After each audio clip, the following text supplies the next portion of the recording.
Ladies and gentlemen, Monday Night Raw had the worst viewership in the history of the 25 years that program has been televised nationally here in the United States. I can't tell you how this brings a smile to my face during this holiday season. 1.61 was the viewership for Monday Night Raw last night. When will Vince McMahon realize that it's him and the booking is fucking terrible? I don't know, man, but according to people in the WWE, the ratings don't matter. Oh, they matter.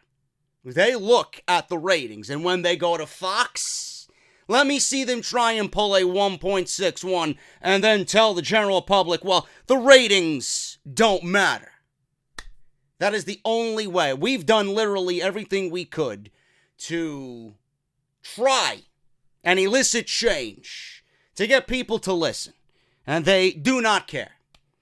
So the only way that they're going to listen is if the Monday Night Raw rating slips below what it's currently at right now and starts reaching Impact levels. I can only hope. This is SmackDown Live Review, man. SmackDown tonight was actually a pretty decent show.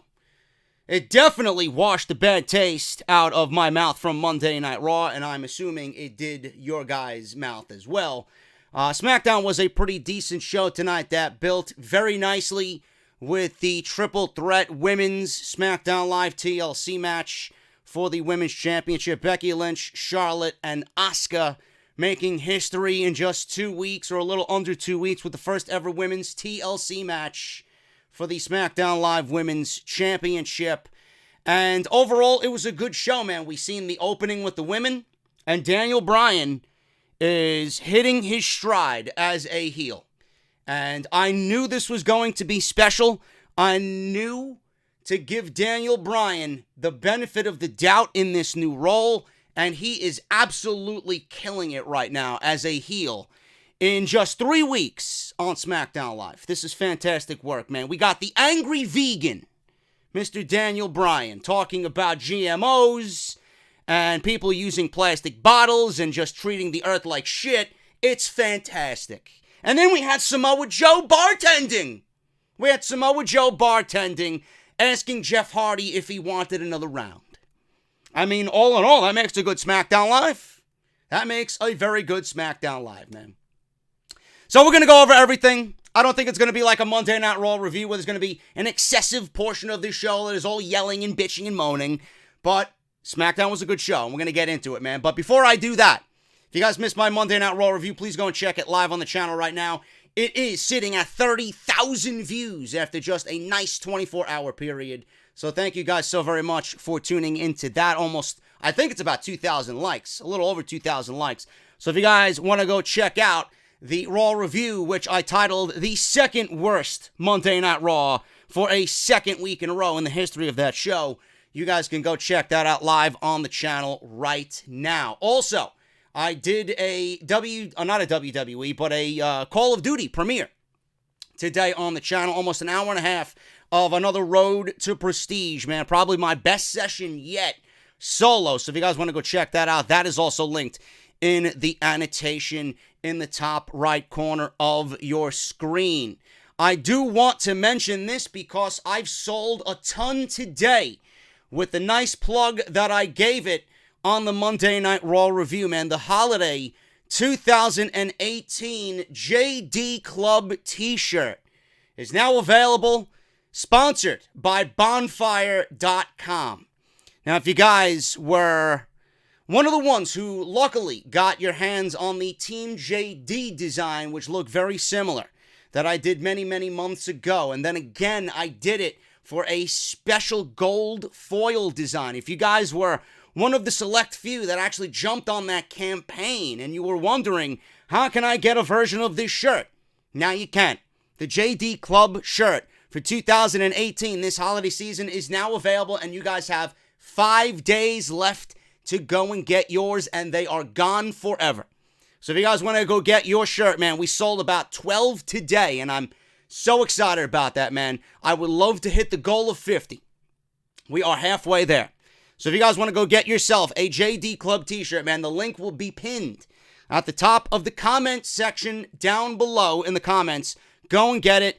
And it comes in 5 different colors, man. Black, gunmetal gray, like my Mustang, blue, pink, and red for ho, ho, ho, Merry Christmas. So go get your JD Club t-shirt, now exclusively available for the next 5 days only on bonfire.com. Thank you guys so very much for all your support on that. Follow me on social media. You guys know the deal. JD from NY206 on Twitter. Hit that subscribe button down below. Turn on that bell for all notifications. If that bell doesn't work, like I said, make sure you guys are following me on Twitter. It's also a great way to keep up to date on all the content that hits the YouTube channel because it automatically gets pushed right to Twitter. And if you guys want to support through the Patreon page, patreon.com/JD from NY206. I'm not going to say much else, man. We're going to get right into the clip. I have a lot to say about this. This is the way SmackDown Live opened up tonight. Becky Lynch, Charlotte, Asuka signing the contract for the TLC match in 2 weeks for the SmackDown Live Women's Championship. All right, we're making history, you said? Well, it must be a Tuesday, because when you're the man, you make history every time you step foot in this ring. And I plan on doing the exact same thing at TLC. Because being put through a table, or having a metal chair bent over my back, or feeling a steel ladder bounce off my skull, none of that compares to the pain that I've endured to get to where I am today. So it doesn't matter to me if your opportunity was earned or if you're her. I really couldn't care less. I gotta admit something here, man. I just gotta get it off my chest and off my tongue. Becky looks damn good in those leather pants. That's all I'm gonna say. That's all I'm gonna say. Oops, I actually rewinded it. Every time you step foot in this ring. I'm sorry. It's okay, I get to see Becky in the leather pants again. And Even I more. plan on doing the exact same thing at TLC. Because being put through a table, or having a metal chair bent over my back, or feeling a steel ladder bounce off my skull, none of that compares to the pain that I've endured to get to where I am today. I love Becky, man. So happy to see her succeed. It doesn't matter to me if your opportunity was earned or if you're her. I really couldn't care less. Because at TLC, I'm going to do anything it takes to win, and I can't really say the same thing for you two dopes. Change the song. Because it's the same one every week that I was handed an opportunity. Spin it however you want to make yourself sleep at night. Here's the facts. I picked up the ball that you dropped at Survivor Series and destroyed Rhonda with one kendo stick. Wait a minute.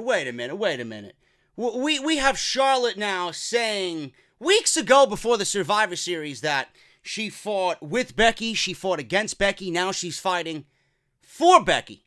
And now all of a sudden, now the story and the narrative is changing, and you listened to what I just played, and I'm going to continue it in a second, and you heard what Charlotte said.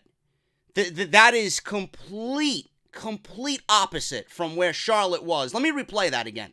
Complete opposite from where Charlotte was just 3 weeks ago, right before the Survivor Series. You couldn't get the job done against Ronda. You dropped the ball against Ronda. Now you're pinning the blame. I guess it works in this storyline, and it kind of just, I guess, portrays Charlotte in the way that she needs to be portrayed, as a bitch. That's the way she should have been portrayed all these months. You dropped the ball against Ronda Rousey, but it wasn't Becky's fault. It was just a unfortunate situation. Spin it however you want to make yourself sleep at night. Here's the facts. I picked up the ball that you dropped. Yeah, because it was Becky's fault. And destroyed Ronda. I guess it works into the Charlotte narrative. Stick. And I'm pretty sure it took Nia one punch to bust your face open. And I stood right back I'm up not again. done, Becky. And I stood So right back up imagine- again. Shut your mouth again. I like this bitch, Charlotte. As long as she So doesn't act imagine like Becky, what I'm gonna do okay. to you with tables, ladders, and chairs. I imagine I'll own you like I already have for the past few months. No. She got a good ovation, too. She already beat you. Damn right. Has never beat me. Damn right. At Survivor Series, you chose wrong. Ooh. I would have beaten Ronda. Ooh. At TLC, I will beat you. You're gonna beat Ronda Rousey? No, she You're would have gonna beat beat Ronda. Ronda? She's not going to beat Ronda. She would have beat Ronda. Because I'm pretty sure I beat you at WrestleMania and broke your streak. Bitch, Charlotte, I like it. Oh, you got lucky one time. Oh, when you're this good, you don't need luck. Callando que corra. She starts talking Japanese. The truth is, none of you could beat Ronda Rousey, and neither of you can beat me either.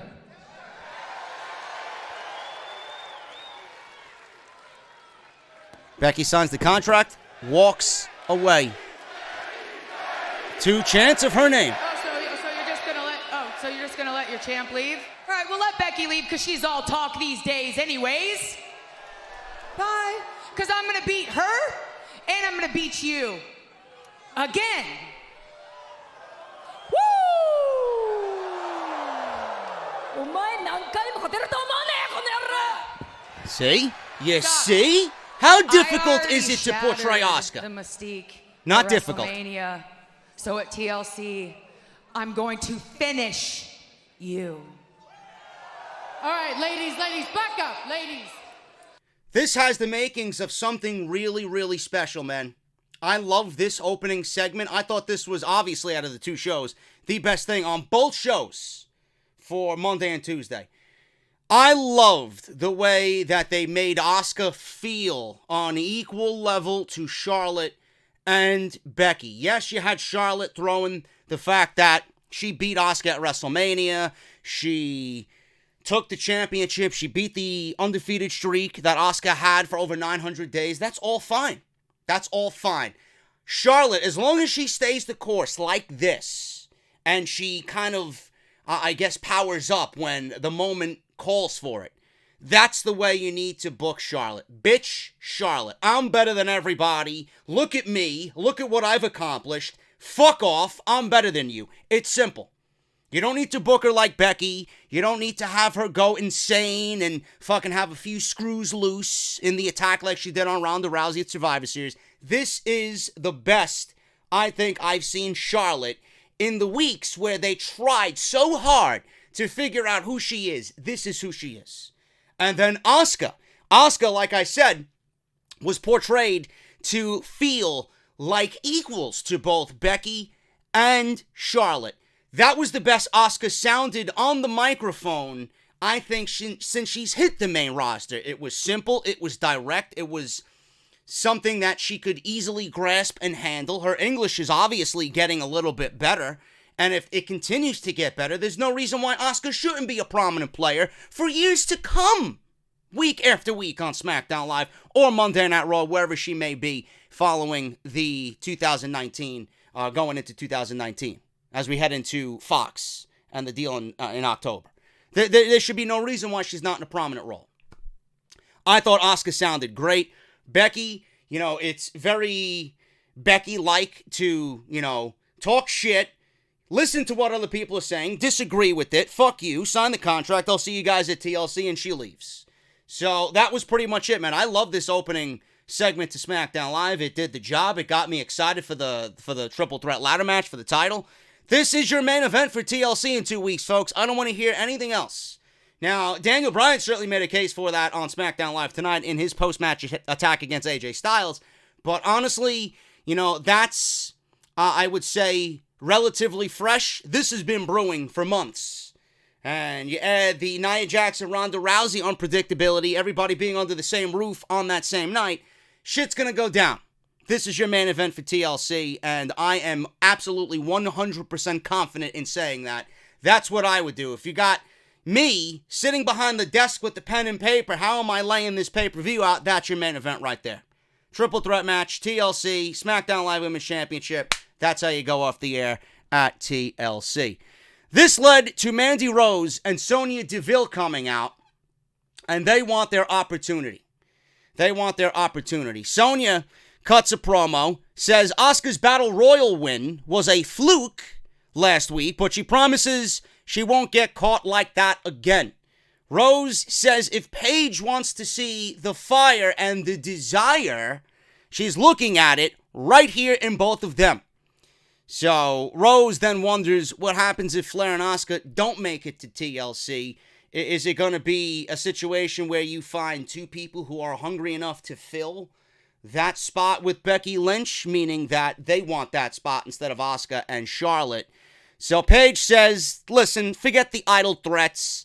She makes a tag team match for the opening of this show. So it's Mandy Rose and Sonya Deville versus Charlotte and Asuka, two opponents teaming up with one another in a makeshift tag team match, which always leads to uncertainty.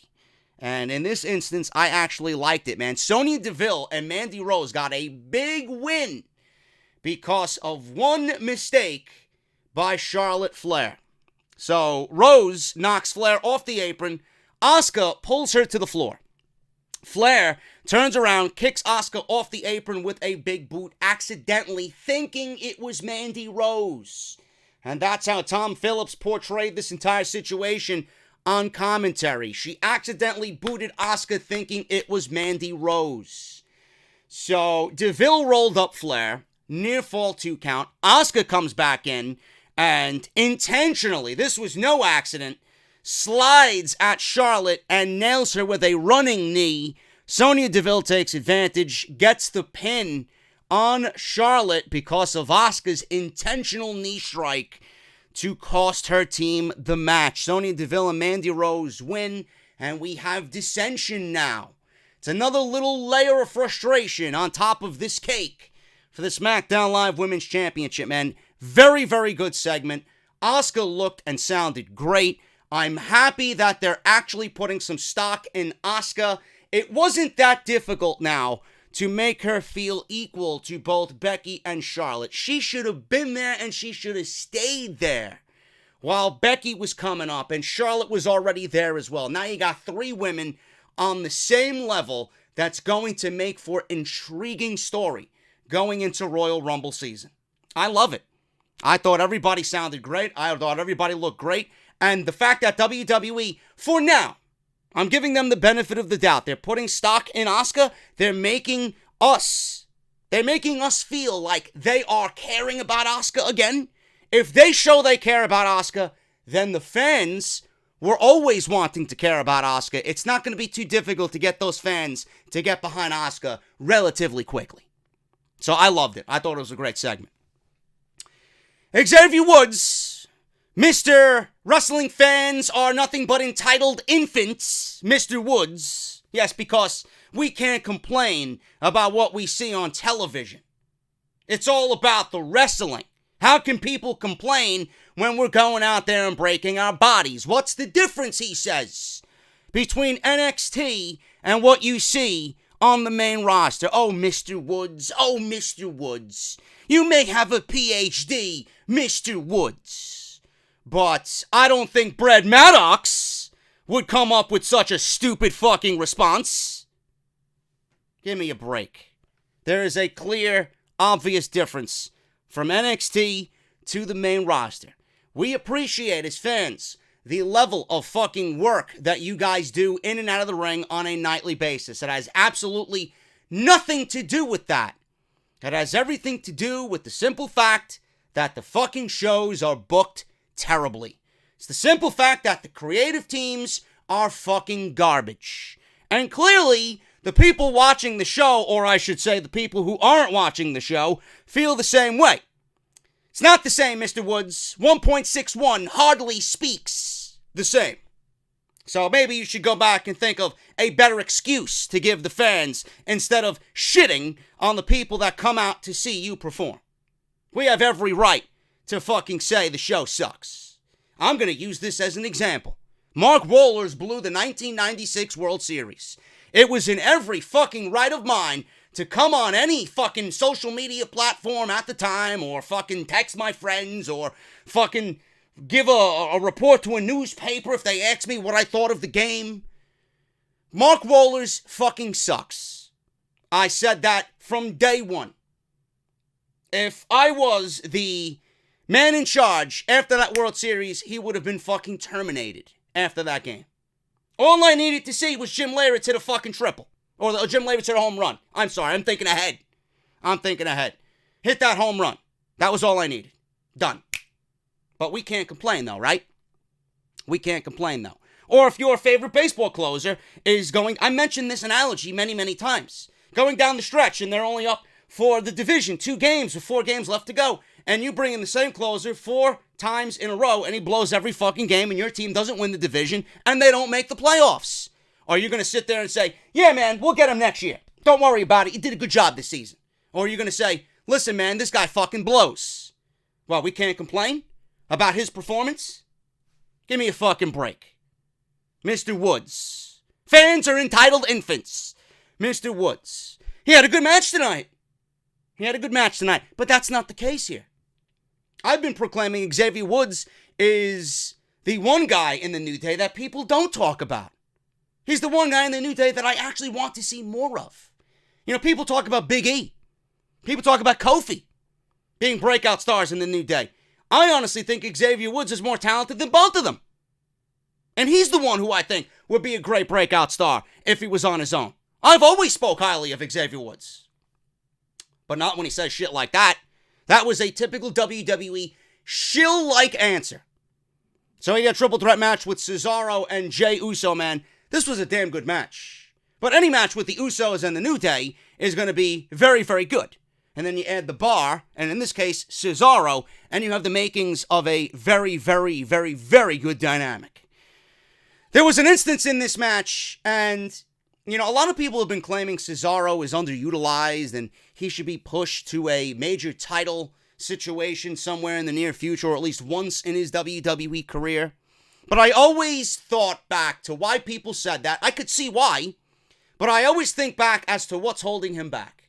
I honestly think it's the fact that Cesaro is a pretty shitty promo. And that's the reason why I don't think he's been given the opportunity. Other than that, he's got everything else that you possibly could ask for as a world championship caliber athlete. But I honestly think his promo sucks. And the reason why he was paired with Sheamus is because it offsets that. But that takes nothing away from what the guy's capable of. He's pound for pound probably the best guy there on SmackDown Live. There was an instance in this match where he did the Cesaro swing, but he mixed it with an airplane spin. He had Xavier Woods on his shoulders, and I think it was Jey Uso he had in the Cesaro swing. And he swung him around, and it just showcased how fucking strong that guy really is, man. He does the swing, he lets it go, he gets the sharpshooter on Jey. Cesaro and Jimmy is on the outside. Jimmy comes in, he breaks it up, comes in with a super kick. Jey then nails an enziguri. Woods with a 2 count, trying to take advantage of all this. Woods ends up getting sent to the floor as Jey drops Cesaro for the pin. And Jey Uso pins this, or wins this match here on SmackDown Live in triple threat fashion. This was just a taste of what we're going to see at the TLC pay-per-view. It's going to be the New Day, it's going to be the Bar, and it's going to be the Usos in a triple threat SmackDown Live Tag Team Championship match. No TLC, no ladder match, no tables match, no nothing like that. It's just a standard triple threat match. The Usos show you exactly why every single time they're in the ring. that you could put them up against anybody, man. I am not the only one who thinks this, but you get thoughts when you see the Usos wrestle, how the Usos would fare against the Undisputed Era, how the Usos would fare against the Young Bucks, how the Usos would fare against the Briscoes, how the Young Bucks could fare against War Raiders, or any team, Street Profits even, LAX.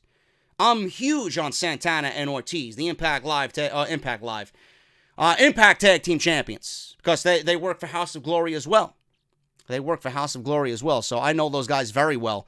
The Usos are right now, they have been performing on another level, and they have not missed a beat.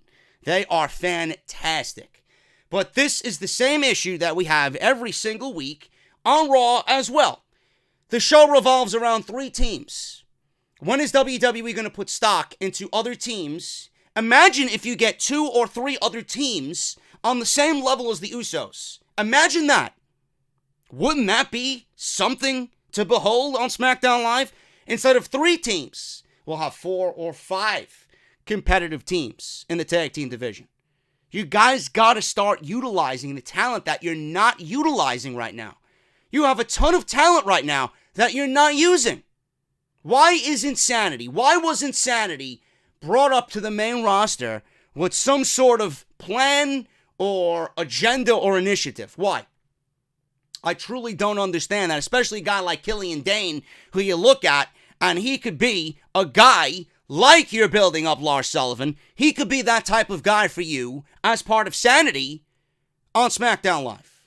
I don't understand it. I really don't. And then you got Gallows and Anderson, who I'm hearing, everybody's talking about their rumor to go to All Elite Wrestling when that gets started up.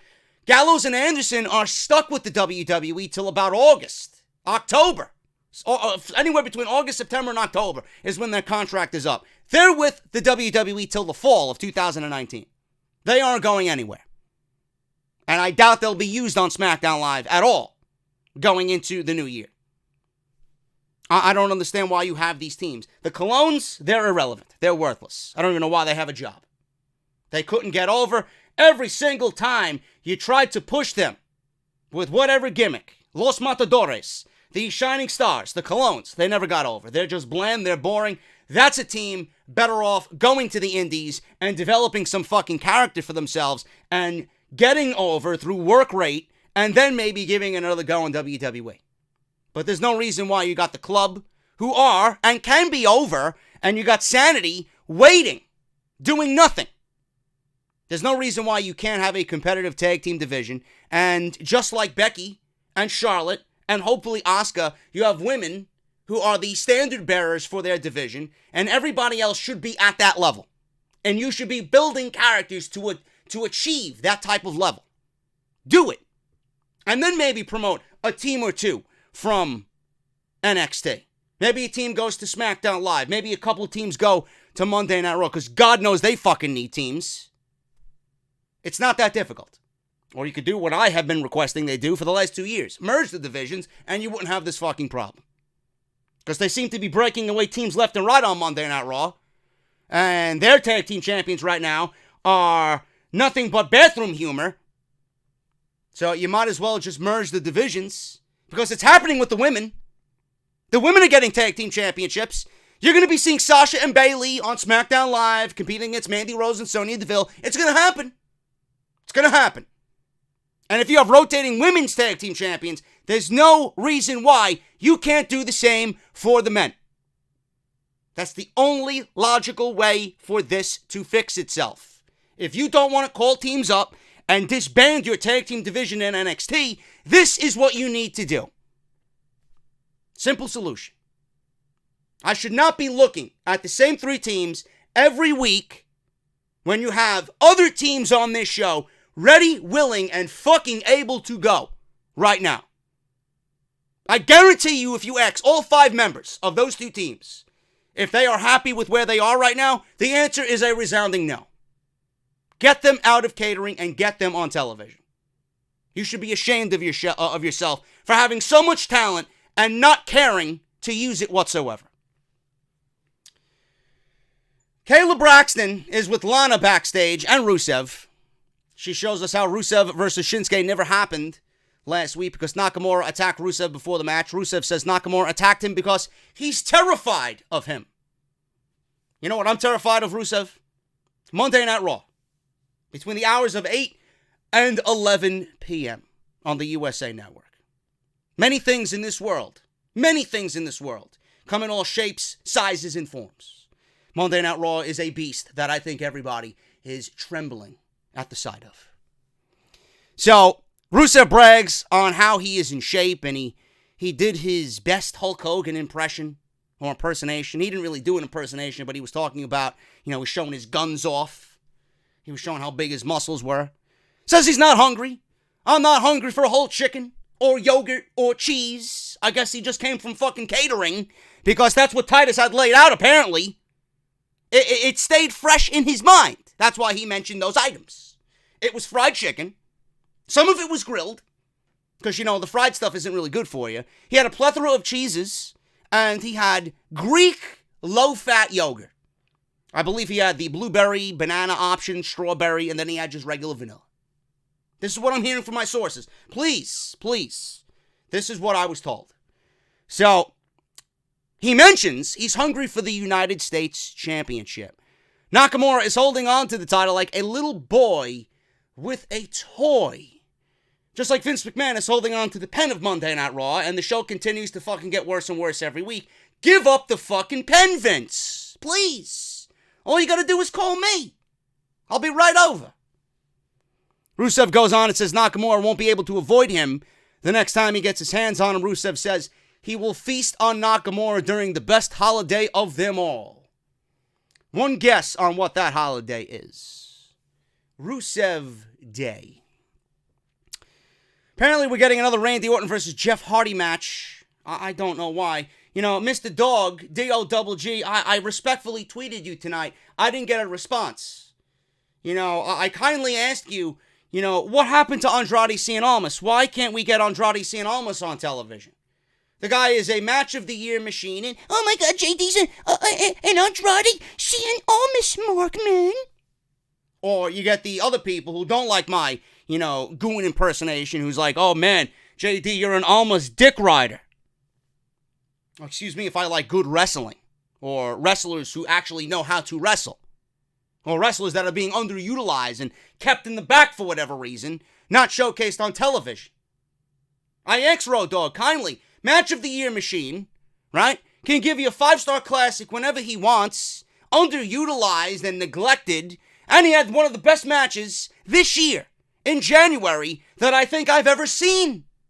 Why isn't he on this show, but we have another Randy Orton versus Jeff Hardy match on SmackDown Live? I don't understand it. Mr. Dog, I would love for you to explain to me where Almas is. Did he get deported back to Mexico? I don't understand. Did he get buried under Trump's wall? What the fuck happened? Or did he eat some fucking Chipotle and he's got food poisoning for the last 3 months? What happened? Come on, man. Lars Sullivan, coming soon. This time he actually spoke. He is stating that he's going to bring a brand of devastation that the main roster has never seen. He doesn't care what show he's going to. It's getting really, really cringe that Corey Graves mentions that he's got fists like cinder blocks and that he's the freak. We're going to get tired of this very, very fucking quickly. By the time this guy debuts, I don't want to hear the word freak ever again. By the way, I was listening to Freak on a Leash today while I took a trip to go do some Christmas shopping, man. Man, what a tune. I've been going back to my high school nu metal days, man. I was listening to fucking Korn today, Cold Chamber, Slipknot, Soulfly. Fear Factory was a nu metal, man, but man, Obsolete was a fucking fantastic album. Fantastic fucking album. That wasn't their best album, though. That wasn't their best album. I think their best album was, what the fuck was it? Oh, man, I forgot the name of it. It's the album with the song Fear Campaign and Power Shifter. I forgot the fucking name of it, man. That album was fucking fantastic. Fear Factory's great, man. I hope they get back together and they get the original lineup back together and give me some fucking old school classic fucking industrial brutal metal. But I've been listening to some new metal, man, lately. Korn being one of them. Freak on a Leash today came on my Spotify playlist, and I was jamming out to that shit, man. People thinking I'm a fucking lunatic. That middle breakdown riff comes on. People thinking I'm fucking crazy. But Lars Sullivan, man, it's very, very cringe-like that Lars Sullivan is being called the hottest free agent in the history of WWE. Please, save your cringe-like explanations. I don't want to hear it. I'm a Lars guy. I'm anticipating his debut. I can't wait to see what he does. Hopefully he goes to SmackDown Live, but knowing Vince, he'll put him on Raw and put him with the land of the Giants.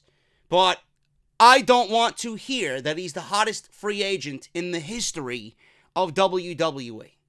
Please, can we get back to giving these commentators normal shit to say instead of very, very, very over-the-top garbage? Anyway, moving on. We got Miz TV.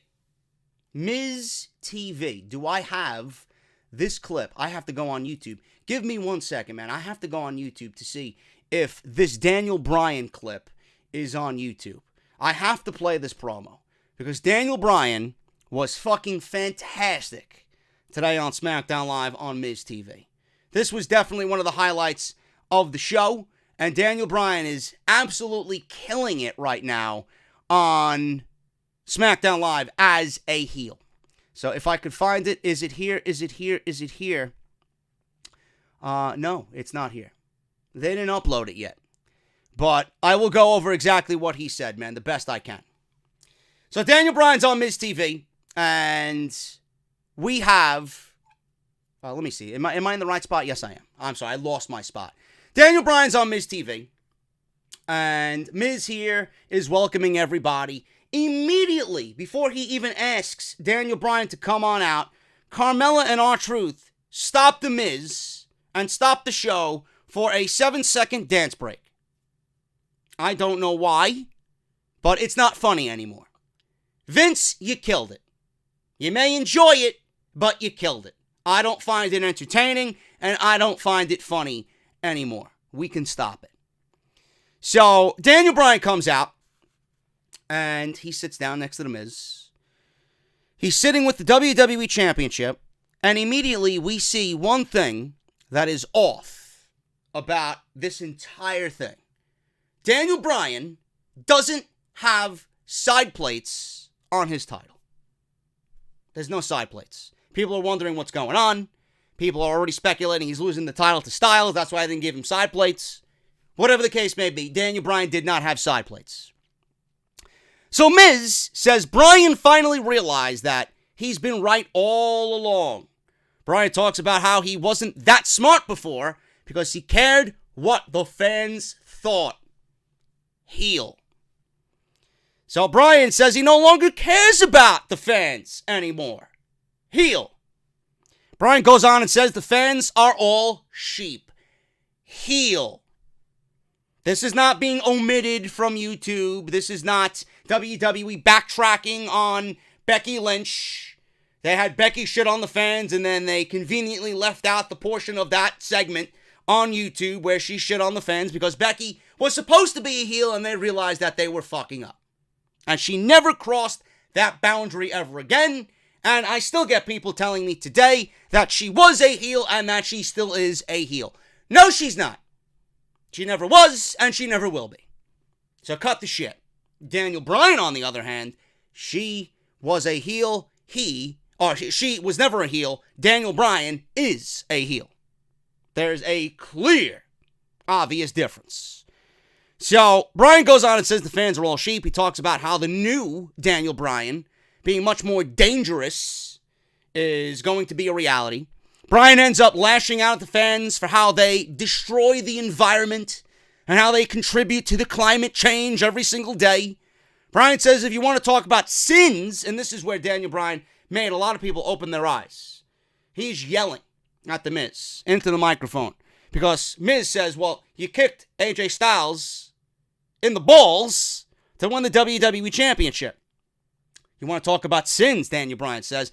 I kicked one man in the groin on one day, but these people commit countless atrocities against the earth and future generations every single month, every single day, every single year. Count the sins, he says. Count the sins. Fans are booing.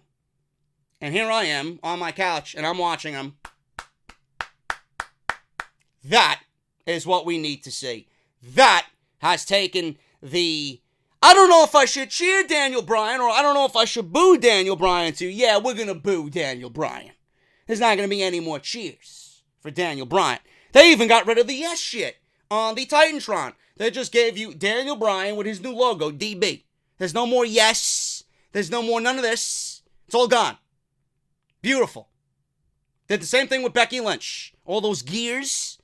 That was clear as day on SmackDown Live. Then they got rid of all those gears. A lot of people didn't know what those gears were. That was steampunk. Becky had the steam coming up with the goggles and everything. I miss her old wrestling attire. I thought that was great wrestling attire, but it really didn't fit her gimmick. It was just steampunk and, you know, the visuals and the feel of the steampunk era.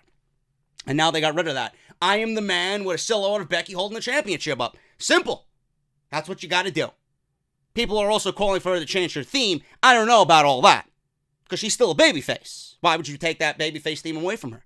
Sami Zayn was a heel. You didn't take his theme away. It actually made him that much more hateable.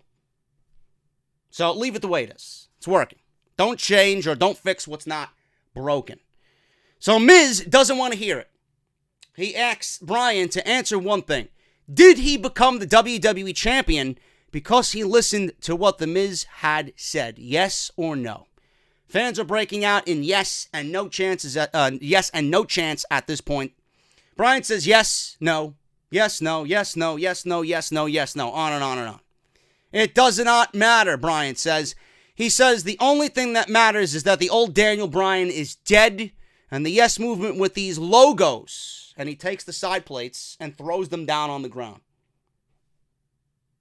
The first time, I think, in the history of this show on a Tuesday night, I'm going to use this term that I fondly use almost every week on NXT. This is attention to detail, folks. This is attention to detail.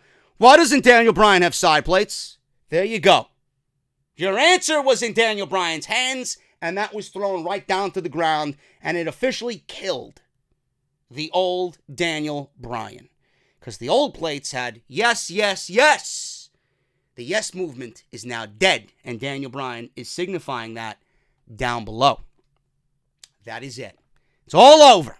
It's all over. Bryan says Miz and everyone else can do nothing about this. Here is our new WWE champion, Daniel Bryan. So, obviously, this brings out AJ Styles. Bryan starts raising the title and starts yelling the word fickle. Fickle, fickle, fickle, fickle. He starts screaming into the microphone. Music interrupts. Out comes AJ. AJ runs to the ring. Bryan tries to escape through the crowd, and he does not get very far. There's a big brawl on the outside. AJ ends up chasing Bryan back into the ring, but he unloads on The Miz. So Bryan was trying to hide behind The Miz. Miz got intervened here. He got involved. Bryan comes from behind and attacks Styles for the double team. Miz comes from behind and drops AJ with a skull-crushing finale here during the end of Miz TV. This was great. I am absolutely loving lunatic fucking vegan Daniel Bryan, man. You know, I don't want them. This is what I don't want them to do. I don't want them to base the entire character around, oh, I'm the angry vegan now. No. Break that out when you have to. When you need to get cheap heel heat, that's a good cheap heel heat.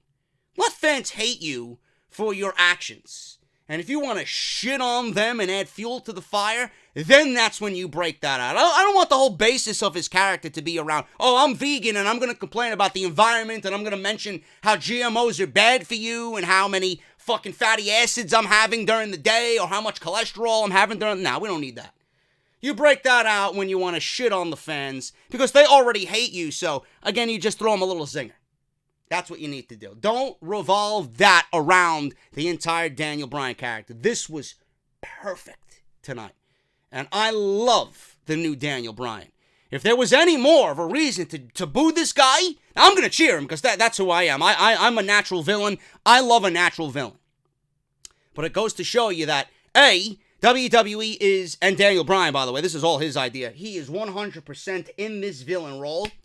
And it goes to show you that whatever the fuck this man does, he's damn fucking good at it.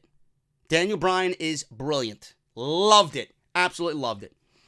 Randy Orton versus Jeff Hardy. I didn't really care about this. If you've seen one of these guys' matches in the last 3 months, you've seen them all. And after the Hell in a Cell match, how could they even top what they did there with what they're doing here? It's just filler to get the point across for Samoa Joe. Samoa Joe interrupted this match. Not by an interference, by ringside. He didn't come in and give Jeff Hardy the coquina clutch. He didn't come in and give him a muscle buster or anything like that. We have Samoa Joe appearing on the big screen, and he's at a local watering hole, a.k.a. bar, telling Hardy that he's doing a good job to keep it up. Joe looks to be having drinks with people at the bar, and he's bartending. He's standing behind the bar. He's got a towel draped over his shoulder. He's wiping some glasses down. Points over to another guy. You want another round? You want another beer? This was fucking great. Absolutely fucking great. Loved it. Orton takes advantage of this because in that moment, Jeff Hardy was suffering stupid babyface syndrome. So he turns around and Orton takes advantage with a RKO. 1, 2, 3. Randy Orton beats Jeff Hardy once again. So Hardy stumbles to his feet. Joe comes back onto the Titantron, shows up on the big screen again. Joe is here, he says. I am here to warn you about excess alcohol, and says everything is best in moderation. So Samoa Joe was channeling his inner John Taffer here. He was out rescuing a bar, and he was explaining to you, please don't drink in excess. Moderation is key.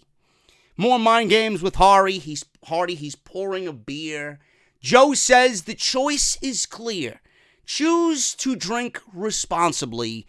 And Joe sends out a cheers to Hardy before drinking the alcoholic beverage. I thought this was fucking great. Again, another great segment on this show. Yes, it's done. It's been done, I should say. It's rehashed. We've seen the same thing with CM Punk and Chris Jericho. We've seen this time and time again. But the way I see it is, yeah, we know Joe can wrestle. Yeah, we know Joe is great in the ring. But when you take Joe out of the element that he's normally accustomed to being in, and you put him in a situation like that, in a real life setting, to play off a real life instance that happened with Jeff Hardy, and may still be happening now, and he excels like that, I mean, that's a win-win situation. That's the shit that makes you invested, and that's the shit that sells a storyline where normally you wouldn't be interested in it. We're all going to be interested in this to find out what Joe does next. And this should honestly be the stepping stone for not Jeff Hardy. This should be the stepping stone to move a little bit up that ladder for Samoa Joe. Because you know what the guy's capable of in the ring. And every time the WWE calls upon him to actually legitimately get the fans invested in what he's doing, the guy has hit a grand slam every single time. So let's get Joe in a prominent role on this show, please. And I find it funny. Now, I doubt he listens to me, but shout out to Sean Ross Sapp.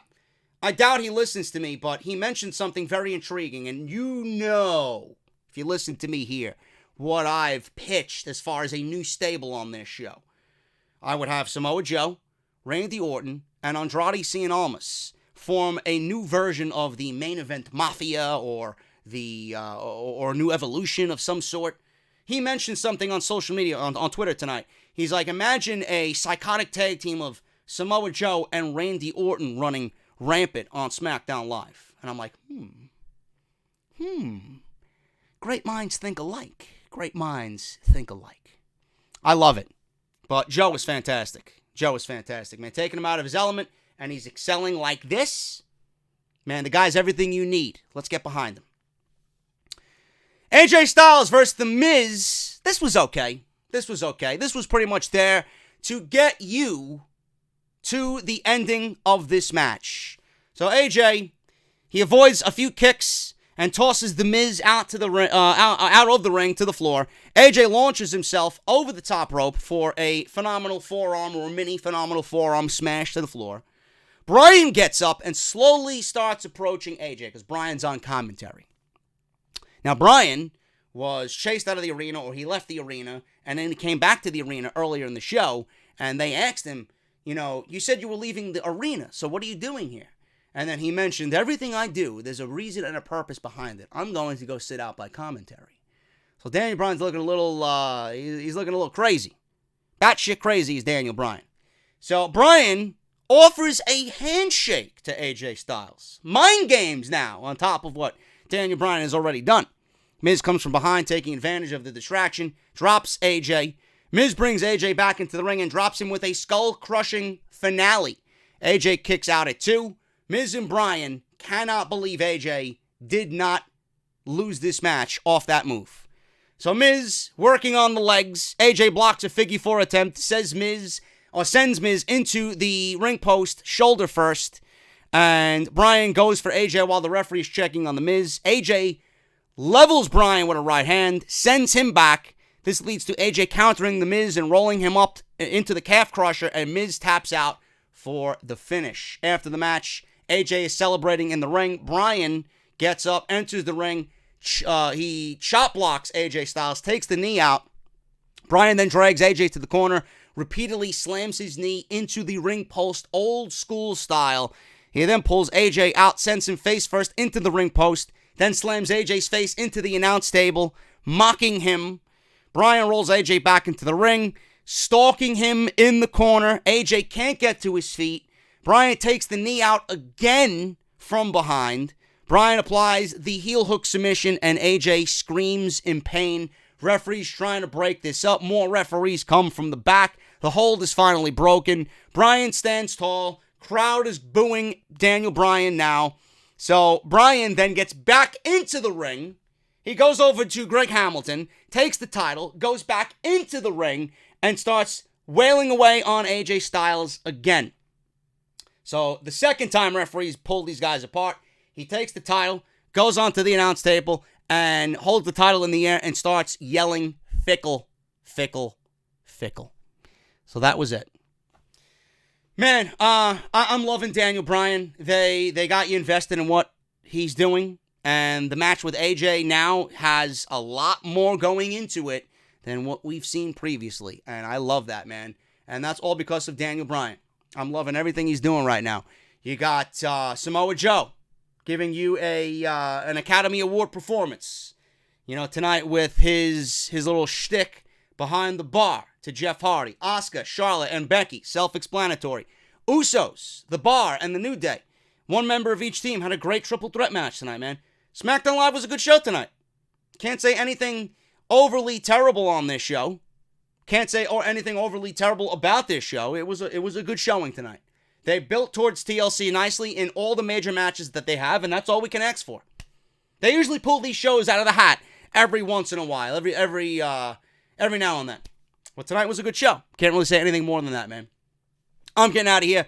Thank you guys so very much. If you guys want to follow me on social media, please do so, man. At JD from NY206. Hit that subscribe button down below. Turn on that bell for all notifications. In fact, give the bell the middle finger, man.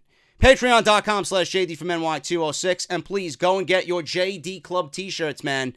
Please. Bonfire.com is sponsoring this campaign. We are working with them exclusively to get you guys this shirt. 5 days only. If you guys love what I do, if you guys want a gift for yourself, a gift for your girlfriend, a friend of yours who loves not only wrestling but the podcast, get them this new design, man. 5 days only to get this, and then it's gone. You are guaranteed to get it before Christmas. 5 different colors: black, gunmetal gray, blue, pink, and red. On sale right now. Bonfire.com. The exact link for purchase is down in the comments below, pinned at the very top, man. Go and get it. And thank you guys so much for whomever has ordered already so far through Bonfire. I'm getting out of here, guys. Thank you so very much. I will see you guys tomorrow for NXT and more content right here on the channel. I got a few surprises coming up this week, man, so stick with me, and we are going to have a blast this weekend heading into episode 251 right here on the channel for Off the Script. I'm JD. Have a good night, guys, and I'll see you tomorrow night for NXT. The champ returns. Ciampa speaks, and we all will follow. I'll talk to you later.